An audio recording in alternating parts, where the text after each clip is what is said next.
తీసుకొచ్చి కూర్చోబెట్టారు. చంద్రబాబు నాయుడు గారి పనితనం ఎలా ఉంటుందో ఇంతకుముందు తెలుగుదేశం పార్టీ నాయకుడిగా ఉన్న అతనికి బాగా తెలుసు. ఈరోజు కొత్తగా చెప్పక్కర్లే, అతని విన్యాసాలు కాదు అవి. మీరు వచ్చి ఒకసారి డ్రైన్ వాటర్లో కూడా దిగుతున్నాడు ఆయన ఒక సీఎం. ఎందుకు? అక్కడ ప్రజల కష్టాలు దగ్గరుండి తెలుసుకొని వాళ్ళ బాధలు, కనీసం బాధలో ఉన్నవాడి దగ్గరికి మనం వెళ్తే ఆ బాధ చెప్పుకునేటప్పుడు వింటే చాలు, కొంత బాధ తగ్గుతుంది. మనం తర్వాత మన సహాయక చర్యలు. మొన్నటి వరకు వినేవాడు లేడరా బాబు, మాకు వినే నాదుడు లేడరా బాబు అని గొగ్గోలు పెట్టారు ప్రజలందరూ.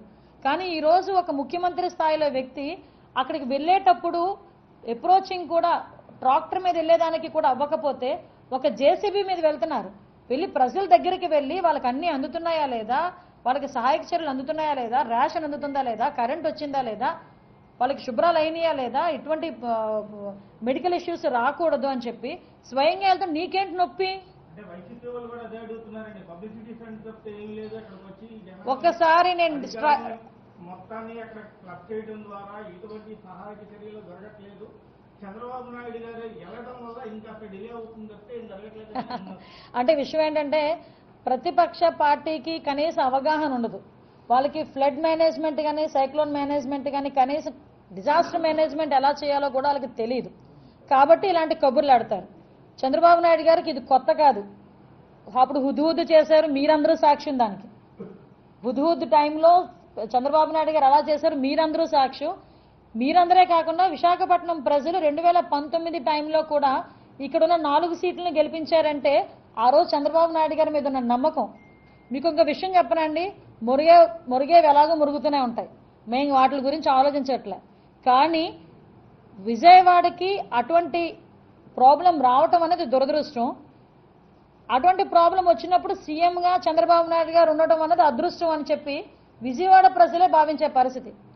ఈరోజు బయటికి రండి, రేషన్ దగ్గర నుంచి డ్రై రేషన్ దగ్గర నుంచి డ్రై ఫుడ్, మామూలు ఫుడ్, ప్రతి ఒక్కరికి కూడా ఇంకా మాకు ఫుడ్ అవసరం లేదు బాబోయ్ అనేటంత వరకు కూడా ఫుడ్ ఇచ్చినాం. నేనే ప్రత్యక్ష సాక్షినండి.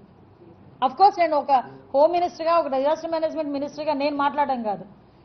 వాళ్ళు కావాలని వాళ్ళ బ్లూ మీడియా చేత కావాలని ఒక రకమైన రాద్ధాంతం క్రియేట్ చేస్తున్నారు. కానీ మీరెవ్వరు వచ్చినా నేను ఓపెన్గా కొన్ని వార్డులు, మీరు ఏ వార్డు సెలెక్ట్ చేయండి ఆ వార్డుకి నేను తీసుకెళ్తాను.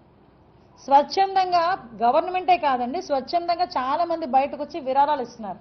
నేను చూశాను, ఒక చిన్న పిల్లడు డిబ్బీ పట్టుకొని వచ్చాడు, వాడు కిడ్నీ బ్యాంక్ తీసుకొని వచ్చాడు. ఇది నేను దాచుకున్న డబ్బులు సీఎం గారు, ఇవి వరద సహాయానికి నేను ఇస్తున్నాను అని. ఆ బుద్ధి కూడా, ఆ కామన్ సెన్స్, ఆ మినిమం హ్యూమన్ యాంగిల్ కూడా లేకపోతే, హ్యుమానిటీ యాంగిల్ కూడా లేకపోతే జగన్మోహన్ రెడ్డికి ఎందుకండి వీళ్ళు? మళ్ళా పైగా చేసేదానికి విన్యాసాలని చెప్పి మాట్లాడడం.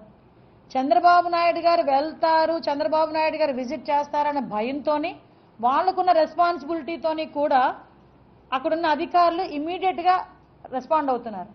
ఒక్కసారి కొన్ని వేల ఇల్లులు శుభ్రం జరిగినాయి, కొన్ని లక్షల మందికి ఫుడ్ అందింది, కొన్ని లక్షల మంది ఈరోజు కనీసం బట్టలు లేకపోతే ఆ బట్టలు కూడా తిరిగి ఇచ్చే పరిస్థితి ఈరోజు కనిపిస్తూ ఉంది. ఏ ముఖ్యమంత్రి అండి ఇళ్లలో ఉన్న బురదను కూడా శుభ్రం చేయించిన ముఖ్యమంత్రి? ఒక్కరిని చెప్పండి. ఎందుకు నేను ఓపెన్ చేయాలి? ఒక్కరిని చూపించమని, ఒక్క ముఖ్యమంత్రిని చూపించమనండి. రోడ్లు శుభ్రం చేయించిన ముఖ్యమంత్రిని చూపించమనండి. ఫ్లడ్ ఏరియాస్లోకి ఫుడ్ వెళ్ళకపోతే డ్రోన్స్ మీద ఫుడ్ కట్టి, బిస్కెట్లు, బ్రెడ్ అన్నీ కట్టి డ్రోన్స్లో పంపించిన ముఖ్యమంత్రిని ఒక్కరిని చూపించమనండి. ఒక్కసారి మనం కూడా ఆలోచన చేసుకోవాలి. ఓ పక్క సెంట్రల్ గవర్నమెంట్ సపోర్ట్ తీసుకొని చాపర్స్ తీసుకొచ్చి ఆ ఫుడ్ మెటీరియల్ అక్కడికి పంపించే పరిస్థితి ఎక్కడుంది? ఇవన్నీ కూడా పక్కన పెట్టి గవర్నమెంట్ మీద బురద చల్లాలి అనుకొని మాట్లాడడం. సరే, మాట్లాడడం అనేది ఏదో అంటారు కదా, నాలుక నరం ఉండదు, ఏదైనా మాట్లాడతారు.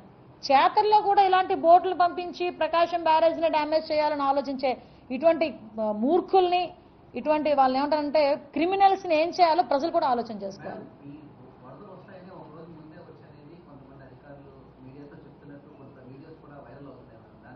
చాలా వైరల్ అవుతాయి, ఎందుకంటే సోషల్ మీడియాకి ఏ ఆఫీసులో కూడా తెలీదు కొంతమంది అయితే. కానీ ఇలా వచ్చినాయని చెప్పి మాట్లాడుతుంటారు.